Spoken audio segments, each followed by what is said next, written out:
Thank you. Before we get started, I just want to say I was really fortunate to be able to work with Philip on this book. And it was one of the more interesting exercises, wasn't it? Because we were given a directive to come up with, was it 200 photos for this book? That's right. And Philip's archive is so fantastic and so rich that I think we got it down to, 600? Yeah.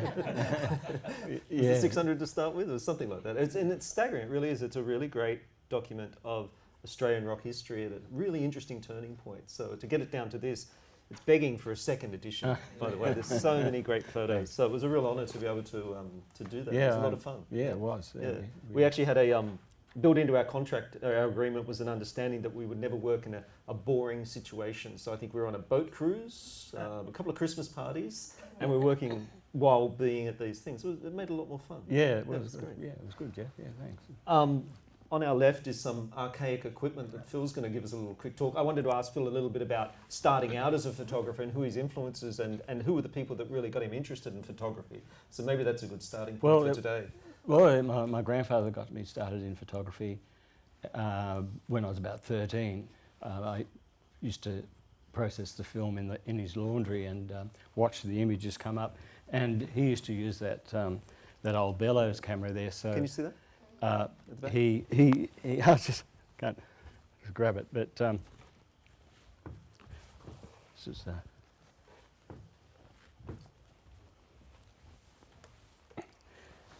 so he didn't have an enlarger, but the film, this was the 1930s version of a pocket camera, and which is try taking a selfie with that, right? That's my pocket camera, but so yeah, you have to have big pockets.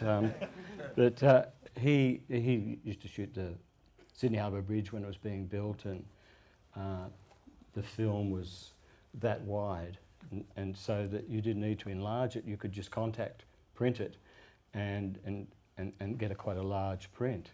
So he didn't need an enlarger. So that's what got me interested in photography after watching the images coming up in the tray. You know, it's magic. Yeah, absolutely. It's interesting now that I think Polaroids are back in, aren't they? Polaroid. Yeah. So we're going full circle in some ways. Yeah. The Go Set. Most of these images were taken while Phil was working for Go Set magazine. I assume most people here have a broad understanding of Go Set and its place in Australian musical history. I guess it's fair to say it was the first magazine of its type. Yeah, it was the Rock Bible. It was the only music magazine at the time, and it was the people that worked for Go Set were musicians, Molly Meldrum, Wendy Saddington, Greg Quill, who was in country radio. Future filmmakers. The editor was David Elphick. So Martin, who's here. Yes, Martin. So it was a unique magazine written by musicians for musicians, and it was, I think it was about 20 cents. So it really inspired me as a photographer to be able to photograph big bands when the Stones toured, and Led Zeppelin and Paul McCartney. Gave me the access to be able to get up close and photograph these bands, and there wasn't a lot of competition. It was the only magazine. So there was. Yeah, it's interesting. I assume a lot of people have looked at the Tony Mott exhibit upstairs, and there's a documentary in it, and he talks about when he started out how many magazines and newspapers and street press publications there were. There was probably 5 or 6 in Sydney alone. I mean, here there was one in the country, wasn't there, pretty much? Yeah, how did you get the job at Go Set? That's worth.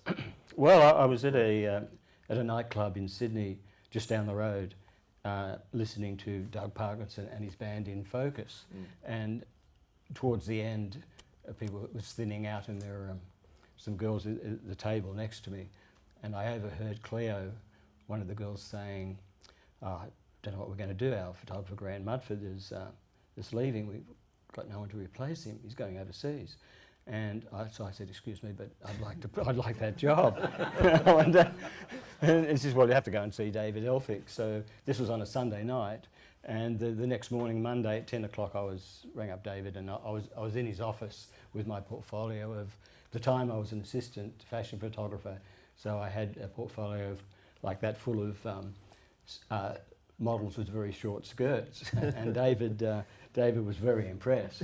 So I got the job, and Was he hoping to broaden the scope of Go Set to include skinny girls with well, short skirts? I guess so. I mean, there was a bit of fashion in Go Set, but he definitely was interested in the portfolio, and which was good. And to begin with, I was just as a photographer for Go Set, I used to just go to a local dance like the Rockdale Town Hall, and after the band set, band usually Buffalo or Hush, in between their set. Cleo and Jeff would get up and throw out copies of Go Sets and hand out cans of Coke, and then the winner, they'd pick a lucky person and they'd get the album of the week, and they'd hold the album up, and I'd photograph them with the album. Would that then run in the magazine? Then the next week, the photo of the lucky winner was in the next issue. So that was all it was to the photographer Go Set, but it progressed quite rapidly after that to being the Led Zeppelin gig and on side of stage with Elton John and the Rolling Stones. We should start this shot we're looking at, which is the cover image of the book, is shot at Ourimbah. Now, there's a couple of images here, all from that festival. That's one of my favourites. Didn't get in the book, that one. No, I wasn't allowed to. I wasn't. So if we start at this, I mean, talk about it, because now you've gone from doing suburban dances with, lucky prize winners to the odd, I assume at this point, portrait or concert shoot. Then you're thrown into this. Now, Ourimbah was an attempt to kind of Aussie Woodstock, wasn't it? Yeah, it was 1970s. That was 2 years after Woodstock. Right. Okay. And what's that music festival? What's a music festival? Didn't know what it. So it was the Australia Day long weekend. It was held over $4 for 3 days, and we drove in, and there was Hang on, Ourimbah, for anybody who doesn't know, I think it's about an hour. It's Gosford-ish, is it? Yeah. Okay. But it was what, a paddock? I was on a farm. Okay. It was on a farm at. Was the farmer aware of it at the time? Yeah, I think he was. yeah. It was a bit rough and ready back then, wasn't it? It was. It was not like festivals today. So we approaching the festival, there were like naked hippies and children running around, and there was an incredible vibe that you could tell it was the first thing of a concert of its kind. How many people were there, do you think? There was probably 20,000, Really? maybe more people there. Okay, and what was the lineup? Well, there was Billy Thorpe and the Aztecs, Doug Parkinson, Wendy Saddington, Chain, there was Leo DeCastro and Friends, Nuffwood Rug. So they were the cream of the... All Australian? All Australian. There were no international bands. I think there's a shot of Wendy Saddington. Wendy Saddington and Chain, there you go, there's Phil Manning. So that's really interesting in itself, that it's all Australian, whereas any large-scale festival now has to have an international headliner, and it drew 20-odd thousand people. Yeah. So I'm really curious, it's a generation before me, was it a free-for-all? Or did it really embrace that kind of, we can change the world vibe that was happening in the wave of Woodstock? No, it was a really good vibe, really peaceful, a lot of smoke and a lot of strong cannabis wafting from everywhere. But police presence? There wasn't a huge police presence at all. Okay. It was very peaceful. And what was your brief? I mean, what was your Oh well, I had free access to the stage, back of stage, the whole area. So I was just trying to capture the bands, of course, but also the audience and the feel. And Go Set was doing a special on it. So this is Max Merritt. Yeah. Max Merritt and the Meteors. Now is this from? This is Sunbury. The next festival after that was Sunbury in 1974. I went to also for Go Set. By this time, things are. I guess it's not really. Has the industry developed at any stage? Are people getting wise to the potential of these big festivals and how much money is involved and that type of thing, or is it still kind of grassrootsy? I think Sunbury was starting to. There was more money involved. It was a bit more organised than Ourimbah, because Ourimbah was the first. So it wasn't a commercial enterprise at all.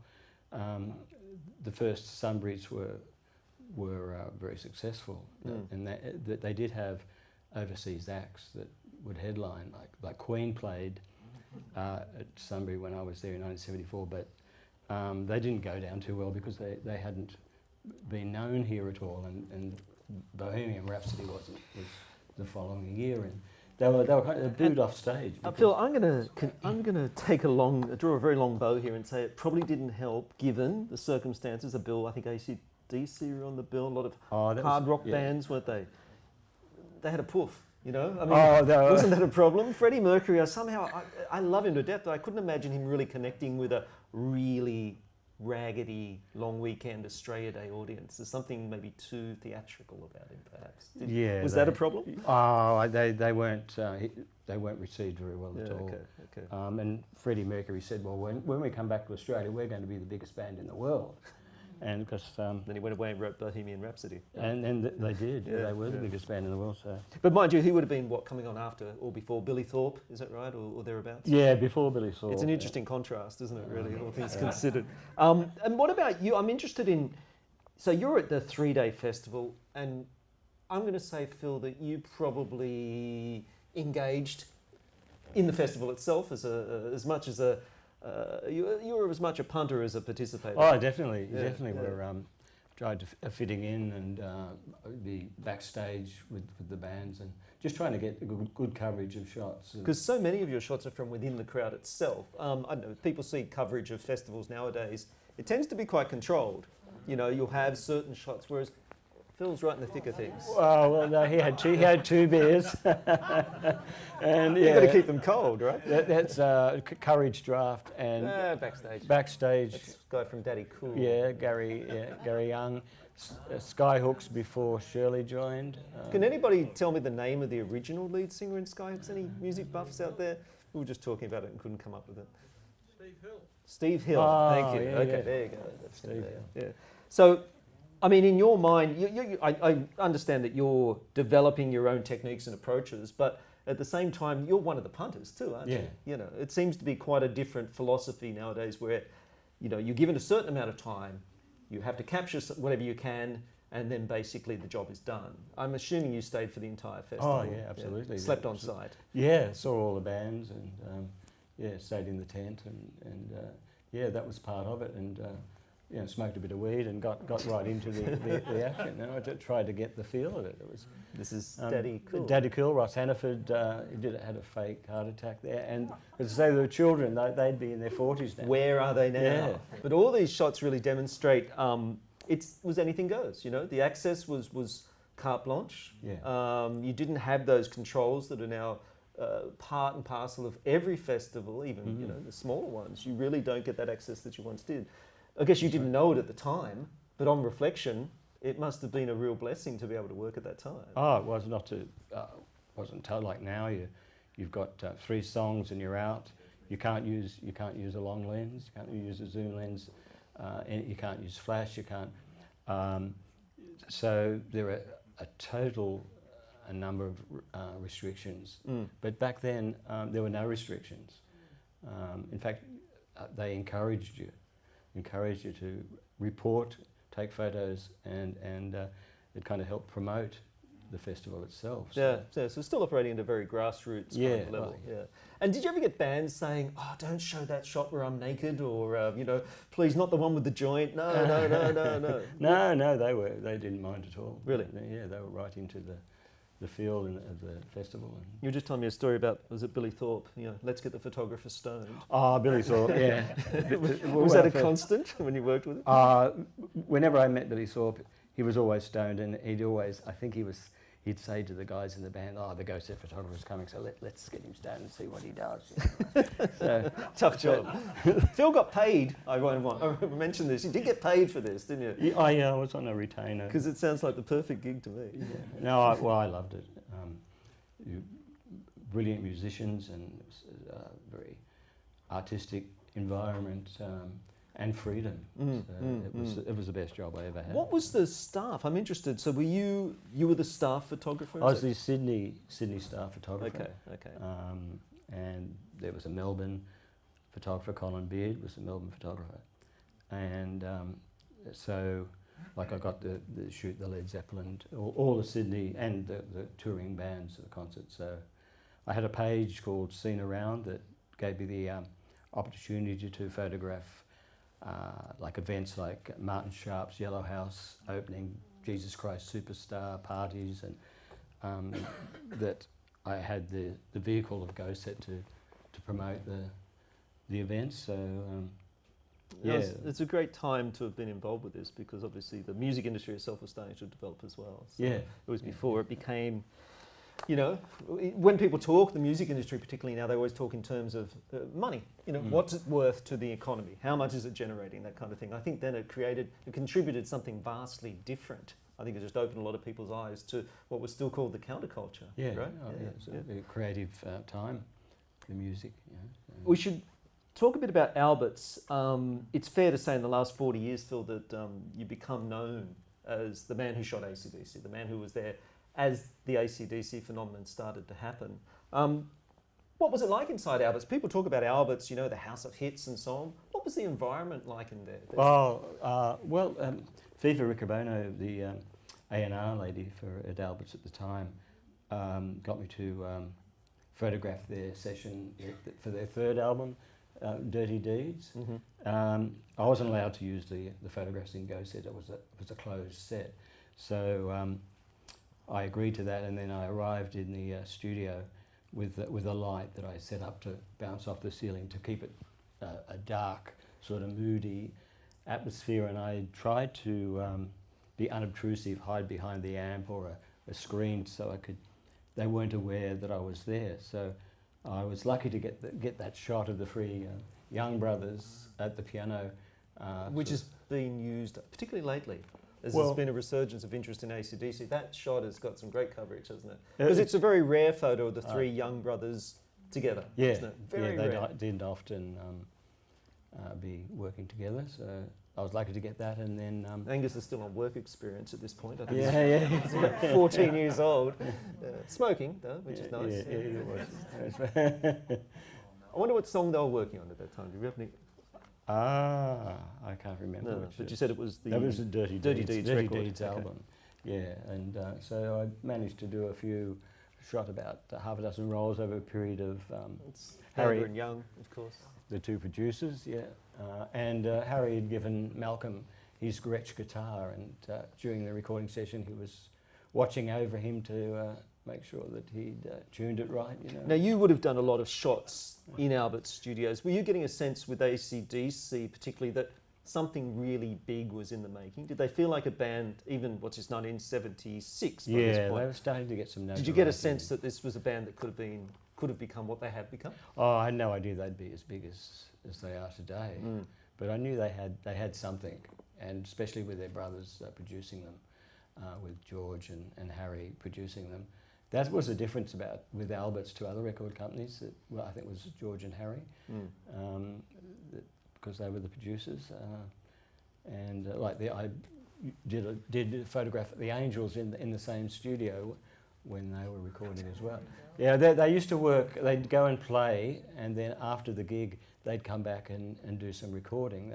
So this and when I took these shots, it was probably about 2 p.m. So they'd worked at night and then went to the recording studio. So that's why Angus is a bit exhausted there, and probably they would have gone over and over to different takes. Now, on the way out in the goods lift, I noticed Bon. He was on the floor screwing up all the scripts he'd written, all the lyrics, and he was cursing and swearing, and he just couldn't get the right lyrics. And I said, "Oh, cheers, Bon, I'll see you." And I thought, well, yeah, he's going to get it. And I thought, I know I've got some good shots. So it was a light-hearted session, but also there were some kind of moments that were a bit tense as well, because they were putting down their third album. Now, I don't think the shot's here, but you'd shot Bon in Fraternity, is that right? In Several years 1971, before he this. was in Fraternity. It's in the book, and I mean, he was a hippie, wasn't he? Effectively. Yeah, he played the recorder, and as everybody does. so it was a big change to go from Fraternity. Yeah, there's some shots in the book of the transition, and it's it's significant. Isn't Yeah, it? yes, he went from a bit hippie to the rock. And I don't want to star, plug my yes. work, but I did ghostwrite Mark Evans' book. He's in the middle Yeah. there. The AC/DC industry is very good for writers and photographers at the moment. So, Ah, yeah, so that's no, this, still. of course, Albert's also included other people, John Paul Young, Ted Murray, and so on. Yeah, they did. The Angels. Were you invited into all these sessions? Were you given a lot of access to? Yeah, and it was mainly because of FIFA. She was Mhm. she was great. She used to I used to do all their photography, and so especially JPY there, I was always photographing him. We became good friends, good mates, and we'd go fishing. And we started from the days when he was in Jesus Christ Superstar. Okay. Okay. So Notice the can of KB. Yeah, nicely KB located. ashtray on And drum rollies, I think. Just- yeah.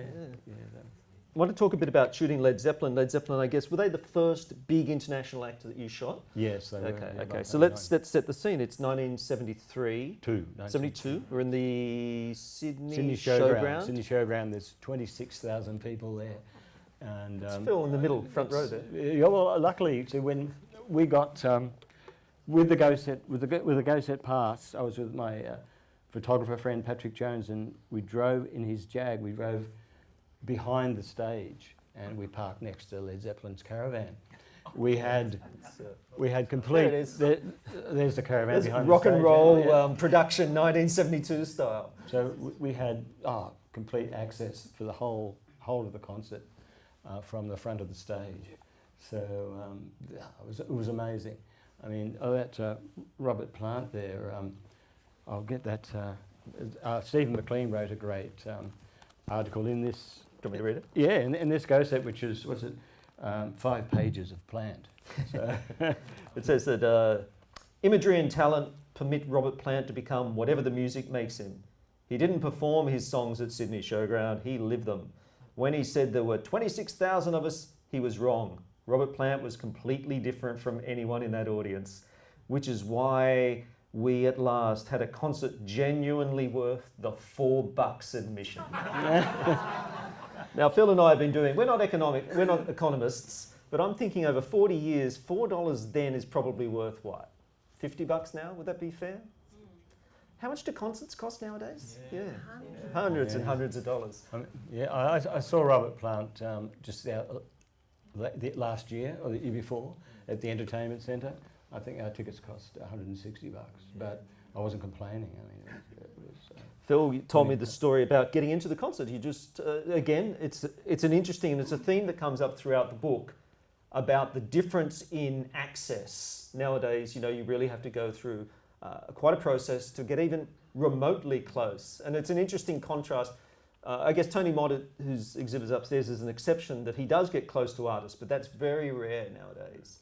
But then you might want to talk about how did you actually get into the Led Zeppelin show? You just we drove through the showground, and then so we parked at the back of the drove backstage. We drove backstage, and you can see there's the cars just beside on the right of the stage there, and it's just a scaffolding stage with a canvas roof, and the police sort of guarding in the front. And that was the front of the stage, and behind was 26,000 people. That was not much security. No, and the security wasn't.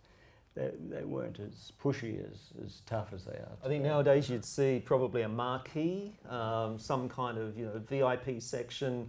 I don't know, what else would there be? A lounge, and 3 layers of passes to get to the inner sanctum. Then you just rocked up in the Jag backstage, right? Yeah. I had the Go Set pass. And I'm assuming this caravan, that's the band's caravan. That's their dressing room. Very luxurious, isn't it? Yeah.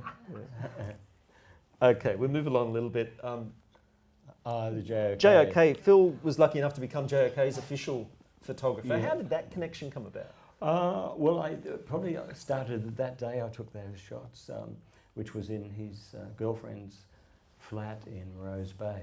If you look closely, he's surrounded by JOK records, They're all which I think is they're nice. all his albums, yeah. And then I did that session for Go Set, and we formed a friendship from that day, and then I became his photographer. I photographed his weddings and his kids' parties, and when he would go to radio station interviews, Bob Rogers and he'd present Bob Rogers his new album, and I'd get a photograph, and that gave JOK a bit of credibility because he brought his own photographer with him. He was very media savvy, wasn't he? Oh yeah, Ahead of his time. Yeah, he had a publicity. Ingrid Berg was his publicist, and yeah, he knew the power of the publicity. I mean, he became a publicity agent himself. JOK Incorporated. Yeah. And yeah, he managed artists like Diana Lee and Jade Hurley. And what's the story behind this shot? Well, Martin Verbini and I, Martin's here tonight as well, today, over there. And we did the shot at JOK's house in Double Bay. He wanted a poster that read, that said, "I'm okay, you're okay, JOK." And I'm guessing The Godfather came out around this time. Yeah, that sort of, and the hat that he's wearing, that's his hat. I photographed an album cover for John Paul Young called Hero, and John Paul Young was wearing the same hat. There you go. So, from JOK to from JPY. from one acronym to another. Exactly. So. Now, there's another shot here I want to talk about. This one here. Oh, yeah, the Paddington Town Hall Now, gig. you became involved with JOK as his career underwent a bit of a resurgence. That's right. Okay, He had so a this rock is- revival. this is the rock revival, Yeah, okay. The good old days of rock and roll at Paddington Town Hall. There was 1,500 people there. 500 people were turned away. Yeah, okay. And, whereas probably a year before he couldn't fill the Workers' Club, right? Yeah, well, I think he played Sunbury and he did all right. I mean, not long after this, he did do a lot of club gigs. Okay. But like the Revesby Workers Club, I mean, he packed them out. And this particular concert was amazing. I mean, you can see that there are young people in the audience. He spanned the age gap there.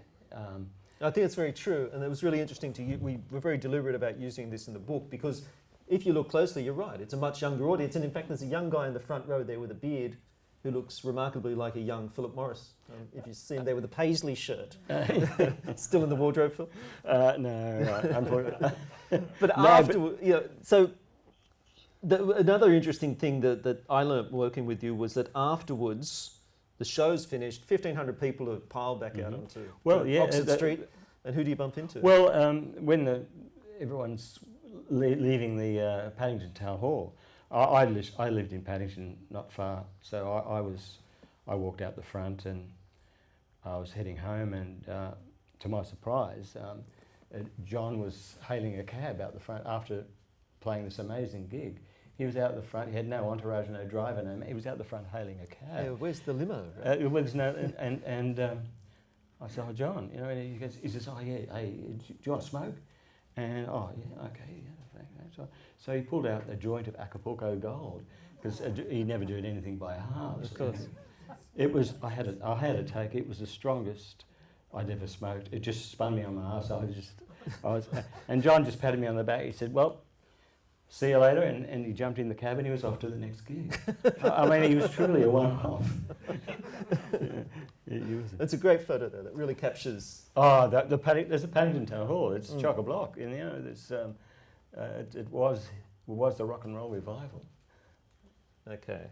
Now, flashing forward through a couple of generations, but only a couple of years, as it turns out. 79. Midnight Oil. I mean, as a kid, as a teenager growing up, I used to see them play a lot in the inner city, not far, Stage Door Tavern and the Civic Hotel and so on, as this was happening. But this is somewhere else, isn't it? Tell me the story about this. Well, I had, at this time, I had a studio in Oxford Street that was part of a rehearsal studio. It was called Now Studios. And the manager, Anson James, was a huge Midnight Oil fan. And he said, "Philip, you've got to see this band play live. They're amazing." And because when they rehearsed at the studio, my doors would shake. It'd be like an earthquake. So I said, "Well, that'd be great, Anson." And he said, "Well, they're playing at the Stage Door Tavern on Saturday." So I said, "Well, we'll go."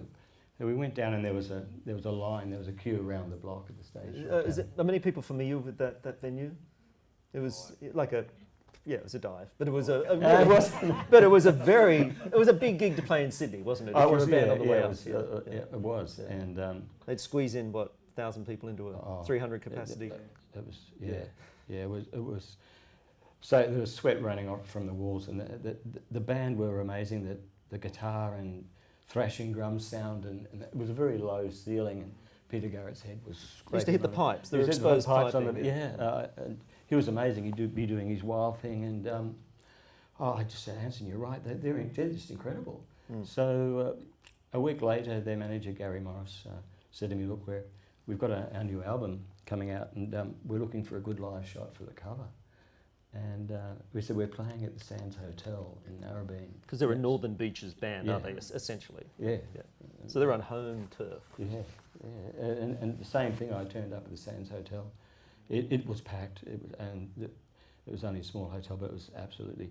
And I spotted the Midnight Horse road manager, their roadie, Dougie Dorrington. Dougie, yeah. Dougie was a friendly chap, and he could carry a Marshall amp with one hand. He was incredibly big guy, and he said, "Oh, come with me." And he get to the front of the stage, and the band came on, and you just couldn't move. So he says, "Look," he hoisted me up on his shoulders, and I'm on top of Dougie's shoulders, and Peter Garrett's on the stage, and he sees me, and he swings around with his hands out, screaming the words to the song. And just at that moment, I just got this one shot, and then Get me out of here. I thought, I don't believe it. And then when I got back, I said, that was it. That was the shot that was on their album cover, Head Injuries, in 1979. And if we fast forward 36 years, you bumped into Peter Garrett recently, is that right? Yeah, I was. He did a book signing. Author, ex-politician, Yeah. you know, Middle Australian, well, maybe not favourite son, but you know, a public figure, Did he remember this? I gave him a copy of my book, and he gave me a copy of his. A fair exchange. A fair exchange. And yeah, this shot got great coverage, didn't it? It was the Head Injuries album cover? Yeah, it was the Head Injuries tour. It was on the cover of the album, and It's a fantastic moment. I think everyone would agree. It just captures a perfect live rock and roll moment. And again, I guess, you know, maybe it is something about access, and I mean, you're up on the roadie's shoulders. well, if for I God's wasn't on sake. Dougie's shoulders, I couldn't, you know, like up there, I couldn't have got that shot. So, yeah, it was a great opportunity to be there. And that's after the show. Oh, I mean, he was just the power and the passion he had when he came off. He had to pour jugs of water to cool down over his head, and his jeans are soaked, and he's sort of He's done. He's done, yeah. Mm. But he put so much into every performance. This is what would happen at Labor caucus meetings, I believe. And And this is also backstage. yeah, this is the Sands Hotel in Narrabeen, in the back bar there. So I just got a shot of the band. It's an after ad the for gig. Nobby's Nuts, if anybody knows. Yeah.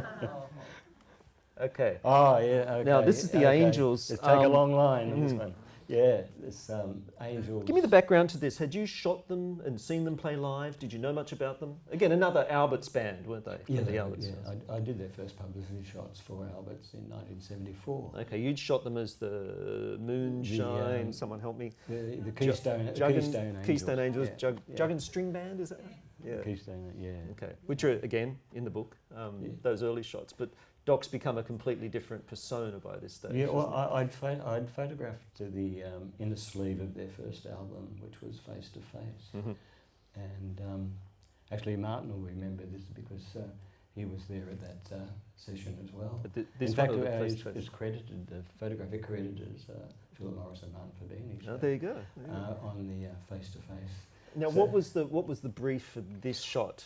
Their manager, John Woodruff, was after a location that gave a trapped sort of claustrophobic, can't get out of, it's a No exit. no exit. Mm. It was the name of one of the songs on the album, and so I gave it some thought, and I remembered a film I'd just seen that David Elphick produced. It was called Newsfront, and there was a scene in it where the actor Bill Hunter was walking down a corridor, and it really had that. It was perfect. It was perfect for the no exit feel.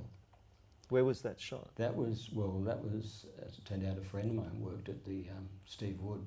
he worked at the Prince Alfred Hospital in Camperdown, Mm-hmm. which was where they shot Newsfront and that tunnel, that scene, and he managed to get us to get the access for us to shoot the band, but it had to be after midnight because the Tell you, which tunnel. part of the hospital are you in? Well, the tunnel was underneath. It was the tunnel that led to the morgue. So when I shot I had I hired a Hasselblad super wide camera that had a 38mm lens that for a 6x6 format film camera, it didn't distort, so you could put How long is not this- like Tony's how long wide is angle this trial? shots. You could get the person in the foreground. How big is this space? Oh, it's quite a big space. It's a tunnel that leads, but I had the same lighting technician that shot for Newsfront, Brian Bansgrove. He lit this for me. He also the tunnel he put like screen paper and wooden makeshift bars at the back to give it that sort of locked in, no exit sort of, and then he hosed the floor down so that it had that extra gleam. And Being a hospital, I wasn't quite sure what was on the floor. But yeah. Is it true the shoot had to stop at certain Well, points? occasionally they will pass someone who didn't make it through the night, and which gave it the extra sombre feel. Yeah, for the band, you know. So How many nights were you down there? we were down for 3 nights because the second night I couldn't hire the super wide camera, and John Woodruff said, right, no shoot. He closed it down. He loved that camera. He closed it down. So the third night I managed to hire it, and so we continued after midnight, and with Brian's help and the lighting, we managed to get that shot. But the downside was I had the super wide camera was in my camera bag, and then the following week I had to photograph their record launch, and someone stole the camera out of the bag. The camera company wasn't happy at This all. camera that should be in the Powerhouse Museum, It the Hall of Fame somewhere. Yeah. Now- but that was mine. That was my favourite album cover, and also the Angels. That's their favourite. Because So- that led to. These shots are related, right? They're there. That was. Anybody who knows the Angels' work would recognise that image, correct? I mean, that's the one that was used on. Is that No Exit? Well, that was shot on at the same time, but that's on one of their DVD Right. covers. But Doc was the record company actually on that No Exit album retouched so that it was just his eyes. You know, it was just that middle bit there. They retouched that out. So. You'd be looking at your record covers quite differently from now on, won't you? And that was also Albert Studios recording that album. That was in their studio at Now, the time. Billy Thorpe was someone that you captured in transition, didn't you, essentially? Yeah, I first used to see him on TV. He was on Bandstand and singing Poison Ivy and Over the Rainbow. Over the Rainbow and Sick and Tired and Mashed Potato, and He was a pop star. he was a pop star, and he played the Surf City up in the King's Cross with alternatively with Ray Brown and the Whispers. But when I met him in the 70s, he changed. He became somewhat heavier, and I think it was mainly due to a guitarist that joined the band called Lobby Lloyd. And Lobby was influenced Billy quite a lot, and so he did change. And his albums had different titles. They were called. One of his albums is More Arse Than Class. The Hoax Is Over. Yeah. But my favourite album is Tangier, the last album he made. It's brilliant. It's a brilliant album. I love it. And This shot's really interesting. There's got quite a lot of usage. I think I've used it in books that I've worked on as well. Yeah. I'd like to know who the old bloke is. Just I walking don't down know. the He street. was just walking past. This is shot in Piermont, and one of those houses alongside there. Because when I turned up, it was the usual. You know, they were down in the basement rolling joints, and then they finally emerged into the street, and then you can see they look pretty stoned, and the guy he was just walking past, which was perfect. I mean, he's because looking at these long-haired ruffians, scruffy sort of he was not impressed. He Of just course sort of, so He was on his way to the pub. he was on it. Yeah, that's right. So yeah, he was a fantastic live entertainer. And the shots that are used Fantastic in the book, and guitar. most of the shots that I was lucky enough to go through with you when we're working on this, he always had this look of absolute glee in his eye when he was playing, Right, yeah. didn't he? In this era anyway. Yeah, You yeah. know, he obviously he loved his work. He did, yeah. Yeah. He- Probably not so much being a pop star before. No. I mean, this must have been a real... Yeah, because a lot of the Life-changing. music was his music, Mm. and he'd jam and he'd just keep going, and he became a very good guitarist, as well as having that most incredible, powerful voice. There is a look in his eye in this shot that is a mixture of kind of glee and, I don't know, manic. He looks a little manic, you know. It looks. This is a guy having the time of his life, Yeah. isn't it? But don't get too close, just in case. I think it really sums him up too, because he really was in transition, wasn't becoming something vastly different. Yeah. Yeah. Now, Yeah, Marshall's Factory. Yeah, he was the loudest band. I think he didn't last very long in the UK, did he? He played the UK. yeah, that's right. I was lucky enough to work with Michael Browning, who was Billy Thorpe's manager for a while. And I think they played at I didn't say the Marquee, but it was probably the Speakeasy. It was one of those very influential clubs. And they played so loud that they shut them down after one song. Yeah. And this was the big gig that was going to make him a big star in the UK. And they just raised the middle finger to the British audience and said, we're going to play like we normally do.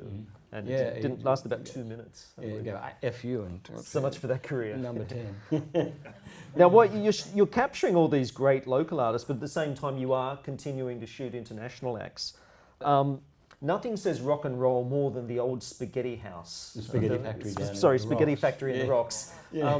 which is where this shot comes from. Yeah, I was lucky that this was on their 1973 Australian tour, Okay. and I was lucky Molly Meldrum was with me because it was a big record reception for the 1973 tour.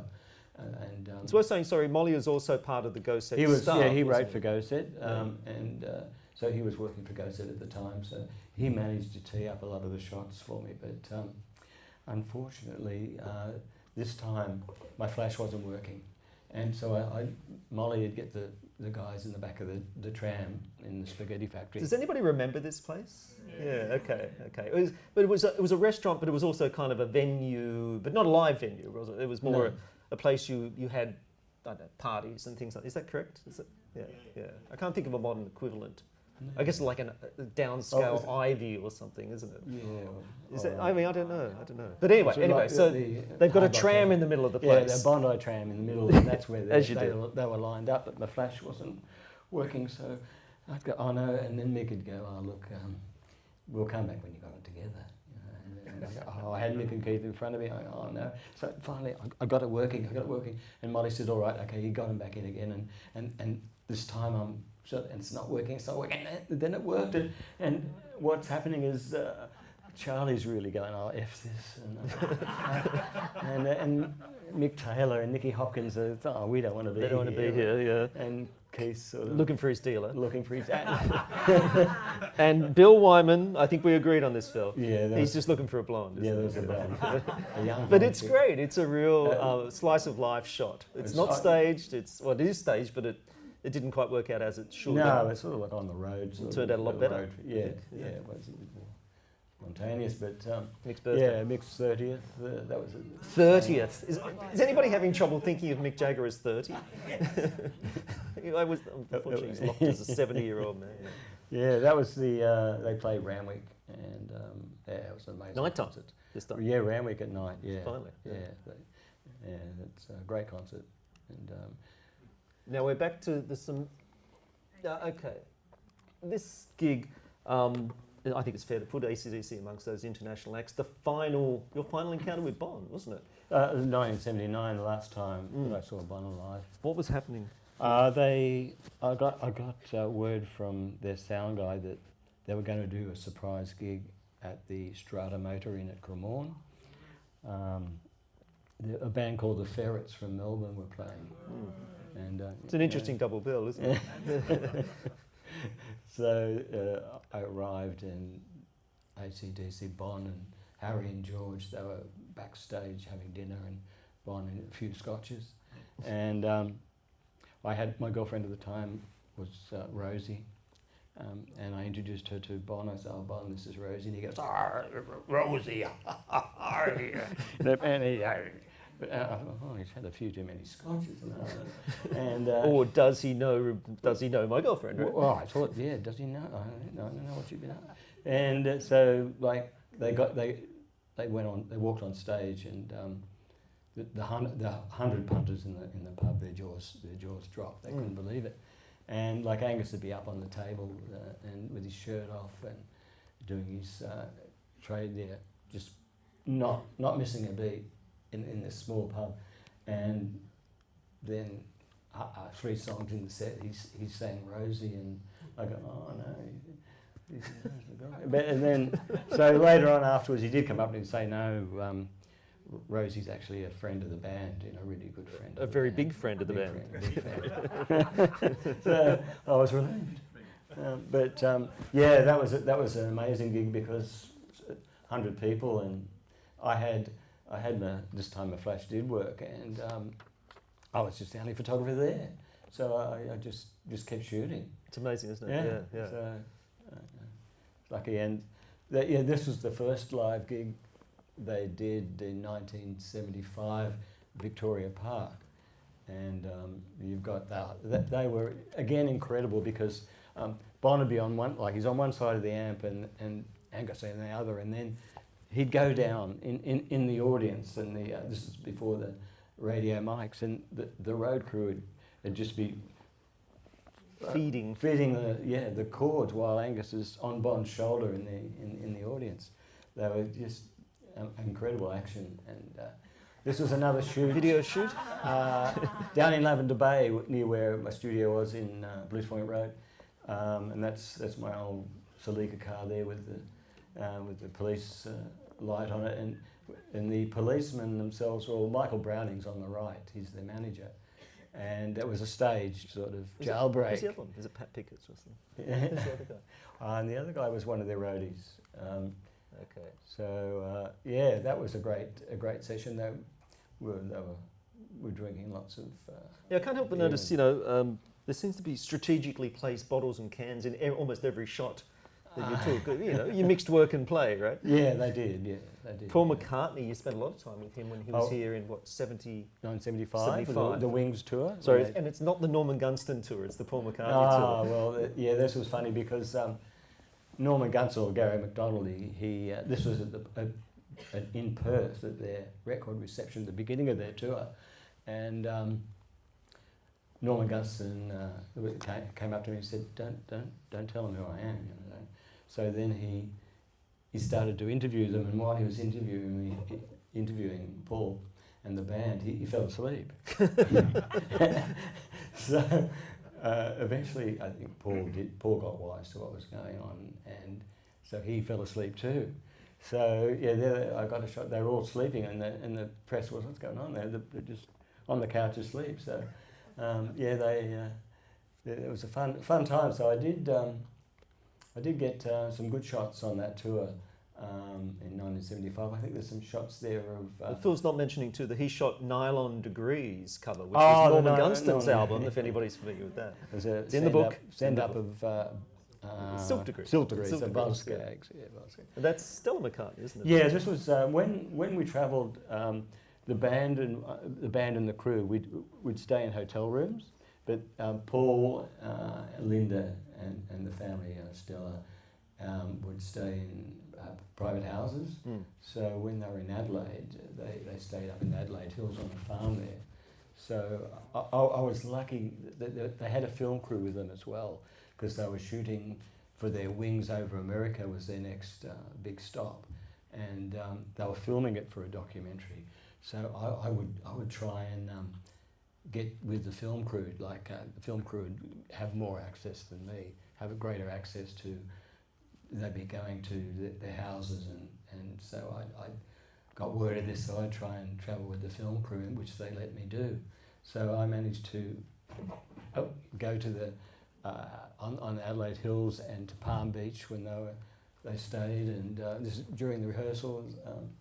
So yeah, got quite a lot of. It's true. Did you get a little? It was a Beatle. Did you get a little overzealous? Yeah, well, I tried to take as many photographs of him. I was always photographing him. So he did reprimand me because there was a Japanese photographer on the tour as well, because they were going to Japan after that, and he said, "Oh, look, get out of the way. You've got to let the Japanese photographer. He's got to take some shots. You know, you're just in the way. Get out of the way." So I thought, oh, okay, I'll let him in, but I couldn't help it. It was just he was a Beatle, and I was just trying to get as many shots as I could. And meanwhile, you brought a friend into the group. Is that true? A friend of yours? Well, when the band stayed, a friend of mine he used to sell a bit of dope, a bit of grass. He'd use a bit of weed, and the band were partial to a smoke, and so this friend of mine he came up to the Siebel Townhouse, and he used to sell bags of dope to the It's guys. bragging rights for life, isn't it? I sold dope to Paul McCartney. Oh well, yeah, he was sitting there getting stoned with the band. And of course, I think a year later, Paul McCartney, of course, got busted. I don't think he blamed you though. Oh no, well no. This is Pink Floyd. No. What's really interesting, I think, here, this is Pink Floyd. They probably just got off, a 30-hour flight from somewhere? Yes. And there's a shot that I've used in a book that I wrote about the Bee Gees, and it's the same situation. You'd fly in from the other side of the world, get to Sydney Airport, and there's no time. They whisk you into a room and decide to do a press conference, right? Yeah. It's full on. So these guys look like they're fit to not off at any point. Yeah, well, that's right. The bands like Yes and Pink Floyd, the Bee Gees. Lou Reed used to do press conferences, and some call them press conferences at the airport. And GoSet there were musicians who worked for GoSet, so when they were at a press conference, they'd ask intelligent questions. But there's a famous interview that Lou Reed does with the straight press, and they'd ask ridiculous questions like, do you take drugs? No. Do you reckon? Are you a transvestite? Are you homosexual? Are you? And Lou Reed sort of played along with it, but yeah. There is great YouTube footage of, I think, Lou Reed's Sydney press conference, and the disdain with which he treats the mainstream media is just fantastic. Yeah. He just cuts them to shreds, doesn't he? Yeah. This is the part of the Pink Floyd in Randwick. David Gilmour, he's an amazing guitarist. It was winter and very windy and cold, and made it hard for them their instruments were blowing over, and just keep their guitars in tune. It was very, very difficult, but they still managed to perform an amazing show. And that's the guitar he still uses? Well, yeah, that guitar is the Black Strat he still uses today on all his albums and tours, yeah. And it's what says 70s rock more than a gong, right? You've got a gong. Yeah, that's the guitar, the Black Strat that he... There's been a lot of demand for that photo, isn't there? Guitar magazines and things. Yeah, it's right. And you can see how windy it is there. Tell me a little bit about this shot. Obviously Frank's just decided to stop and have a smoke mid-show. Yeah, I know. He wasn't a flashy entertainer like Little Richard or Gary Glitter, but he was an amazing musician, and I couldn't take my lens off him. I couldn't. He just moved about the stage. He was so cool. He just moved about the stage and played an amazing guitar. So he just kneel down and light up a fag, and then just sort of get back up and start playing the guitar, and it's just incredible. But in those days, I was shooting on film, always shooting on film, and then after the concert, we'd have to go back into the darkroom and choose the shots, and then print them, and then we'd have to get the car and drive out to Mascot to make the GoSet deadline, which was in Melbourne. Yeah. So now you'd probably just email us. And, the shots taken right now could be anywhere around the world in 5 seconds. And that's what I wanted to ask you. The key differences about, obviously you were lucky enough to work at a time that you didn't have these restrictions, where a lot of things were still formulative and really just starting to develop. And let's face it, a lot of the bands were just much, much cooler. Do you ever look back and then look at contemporary music scene and go, thank God, I was working at a certain time and place? Oh, well, yeah, it was amazing. It was an amazing period. It was the the golden years. You know, that was an amazing period in rock music. Everything was the beginning. You know, like they were all things were just happening. You know, invented as they went along. It was the same as the festivals. You know, like so. It was a very creative period. So yeah, it was the best time to be involved with music, you know, on a magazine like GoSet. Yeah, absolutely. What about questions? We've got I see a raised hand there. What year? Probably 1968, because I was with them about a year bit before when I did the Arimba Festival. So 1968. So I managed to get some early shots of Jeff St John and some of the bands of that time.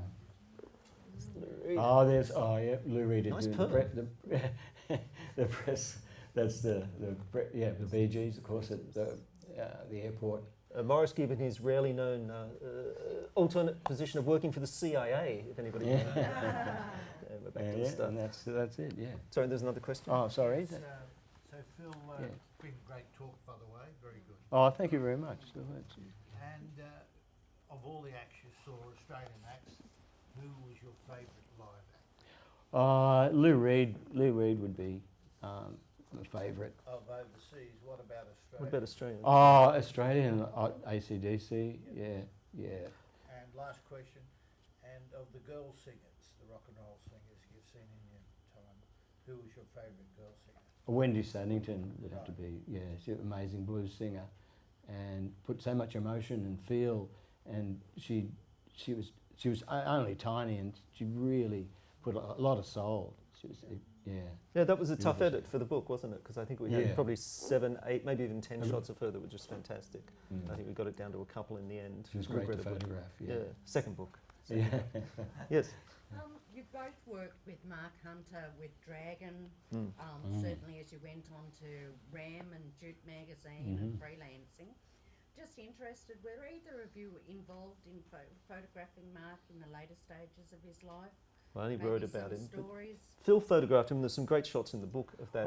And you caught them just as they came over from New Zealand. didn't Yeah, you? I did their first publicity shots, but I photographed Mark a couple of times for his solo albums, Fiji and Bitter and Big City Tour, and then a few times after that, but mostly, yeah, in the early 70s You in the showed beginning. us the ones up at El Domain that you'd taken, I think. Yeah, I think the photos in here are very much the heroin and champagne kind of phase of the career, aren't they? They do. They look like, you know, In Excess had that term elegantly wasted, and that's exactly what Mark in particular looked like. He and was that's what- amazing. You know, he was of the caliber of Jim Morrison, with the charismatic. He'll always be remembered as an icon and a charismatic frontman. Yeah, so there's some great shots in here, but you're right. The physical, I guess, and the visual evolution of Mark Hunter was pretty interesting because ultimately got pretty damn big. And You know. so thank you for your work on Mark's That book. Mark's Yeah, it's a tough one to write, that one. Oh. Yeah. I bet. It's a very sad story. There must be more questions, surely. I have one. There we are. Yeah. Are you safely keeping all your archives together? Oh well, yeah. I've started to digitise all my negatives, so I've scanned most of them. So I started from the beginning, the ones that were more in demand, like the AC/DC, Rolling Stones, Led Zeppelin, and then I hope to do that with all my negatives, because you know they start, quite a lot of them have become damaged, because mostly moisture is a bit of a killer with film. Yeah. Yeah. So it's So. nice to know they're all safe. Oh yeah, because it's hard when photographers I know, Colin Beard, who worked for GoSet in Melbourne, a lot of his work was damaged. So yeah, it's important to be able to archive them and digitise them, keep them like that. I actually have a Yeah. question for someone in the audience. I'm not sure if everybody can see this, Oh, but this JOK shot with Madame Lash. The director of that particular piece, Martin Fabini, who's here. Martin, can you explain what was going on there? It's Afternoon Underworld, is that correct? Can you see it? Can everybody see that reasonably well? I think you don't have a shot of afternoon. Also, Now I was hoping that we do have some others, I think, but is this from the set? Yes.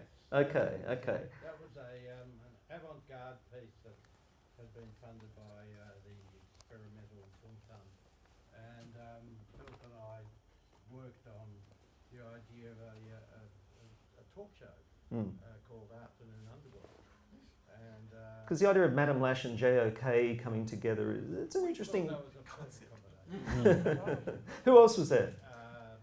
Stephen McLean, Mm-hmm. Julie Clark, Kate Fitzpatrick, Arthur Dignam, and a few others, I think, Todd, Yeah, Adam Bowen. Adam Bowen. And plus male and female models, if I'm not mistaken. Is that Yeah, correct? they Todd Mixon, we yeah. have male models too. Mm. The people who are on, afternoon talk shows, and we talked about things that Madame Lash would talk about, our Keith would talk about, anybody. So it was And the networks didn't pick it up. unfortunately no. It's great. It's well documented. But Phil, in your archive, there's some amazing shots Yeah, it of was- that. It's really, really funny. Yeah. JOK did look a little out of his element, just a tad, just a tad, just a There tad. was the days when anything was possible. Mm, Yeah. mm. We went right down that route, didn't we? Yeah, we did. Yeah, Captures it pretty well. yeah, it was Rocky Horror was the Jim Sharman Rocky Horror was the same time, around that time. So it was a bit of that similar influence. Yeah. Any other questions? Is Philly still active? Still doing gigs? Oh, I went to the Blues Festival last year and photographed a lot of the bands there, the Doobie Brothers and Buddy Guy, but I just don't have the access now to magazines, So yeah, that was the period that the Ghost Set years was when I mainly shot.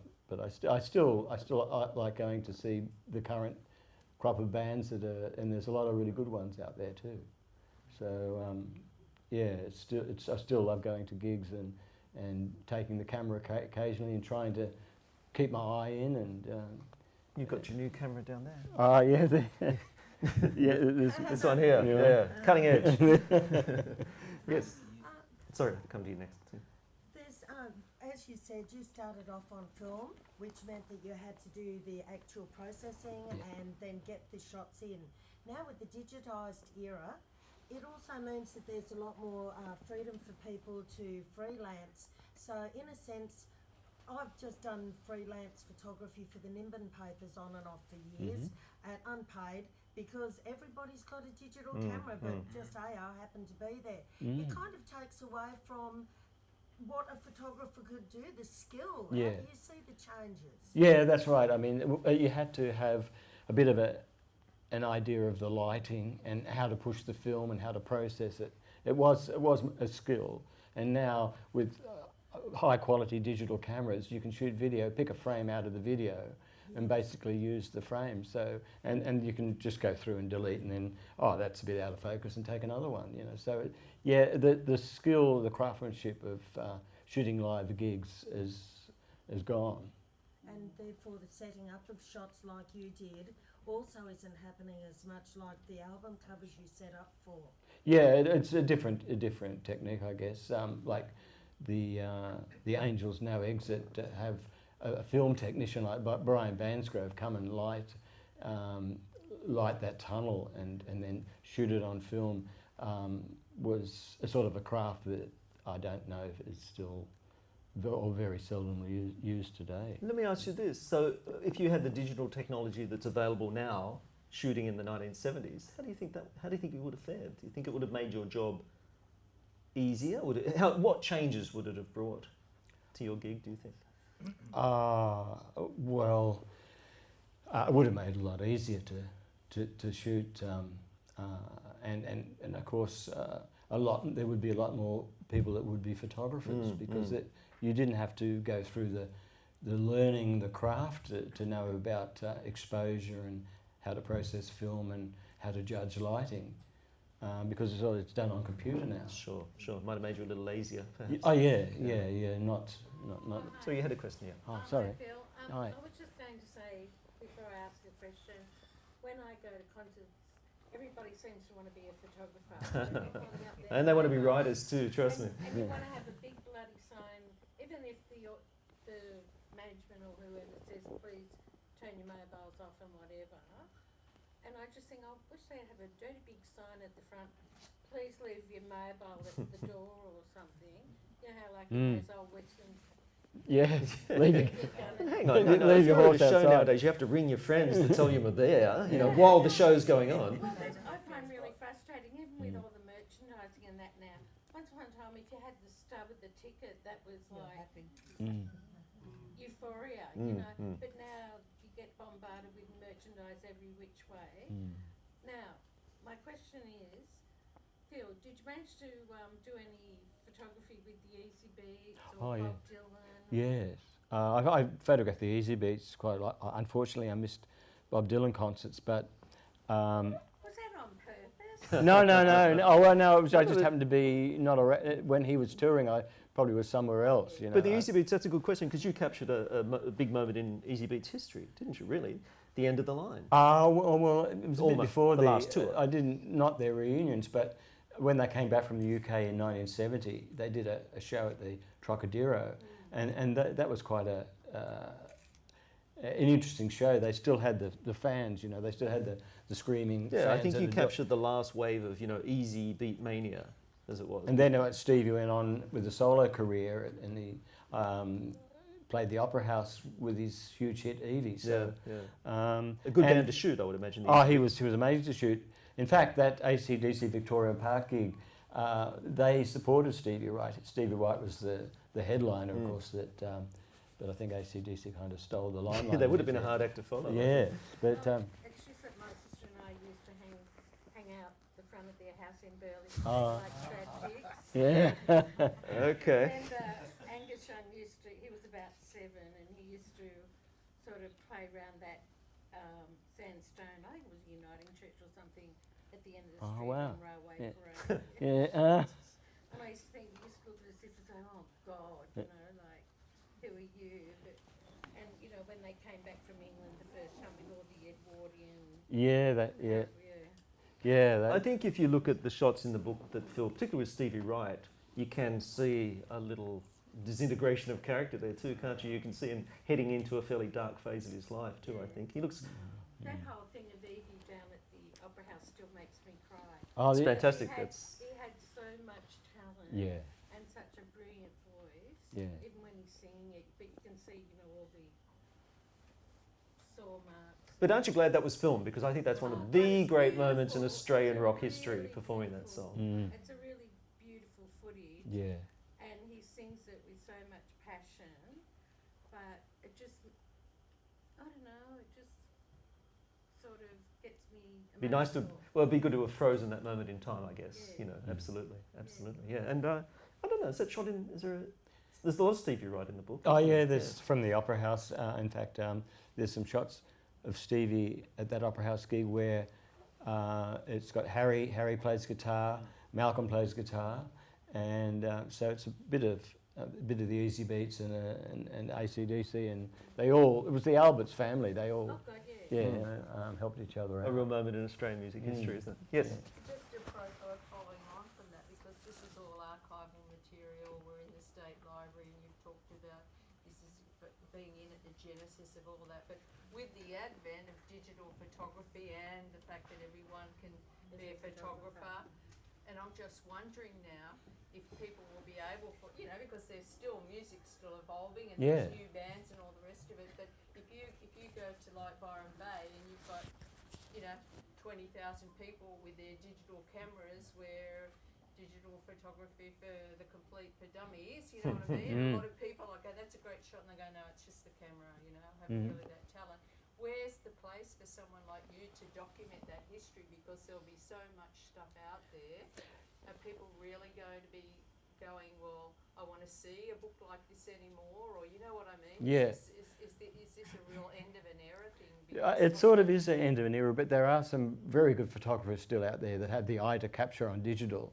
Oh, yes, yes. You know, I'm sure. and then they have very, very good equipment, and they can, and because the cameras are so advanced, that you can use a long lens and and shoot from further away and get a really sharp picture.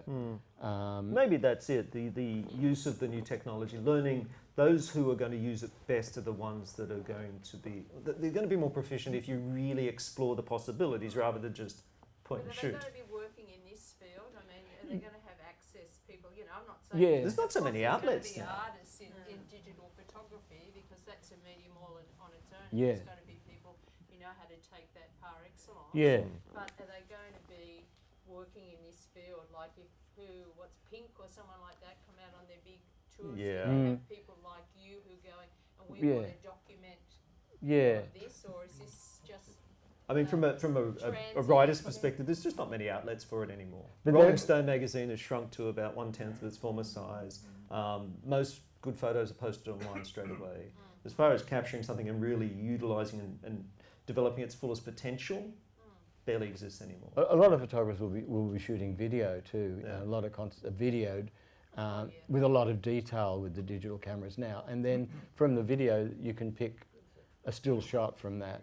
So it'll get that. Yeah, there won't be there definitely won't be the craft, and there won't be the amount of photographers that specialise in music photography like Tony Mont or Bob King or myself. You know. Yeah, it's definitely the end of an era, Yeah. but probably the beginning of some new type of presentation, but don't know what it is. I mean, it's interesting though, because writers going through the same crisis. I don't know, crisis sounds a bit heavy, but everybody's a blogger now too. Yeah.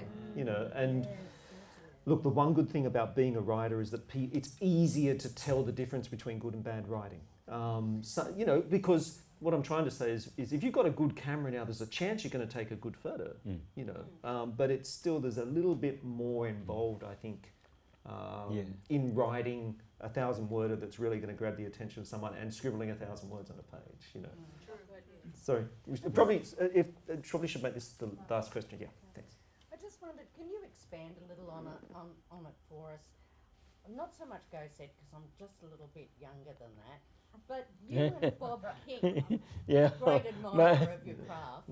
Oh, thank you you. and Bob King, was it a competition all the time? No. Did certain artists sort of select you to stand on as their photographer, as you said, whereas Bob had other sort of bands or record companies that preferred him? Or No, I think I'm a great friend of Bob. In fact, we started off at the YMCA Camera Club in the 60s together. Bob worked for Kodak, and I was working as an assistant fashion photographer. So we were great mates. And Bob worked in camera stores. He worked for KL and he worked for L&P Photographics.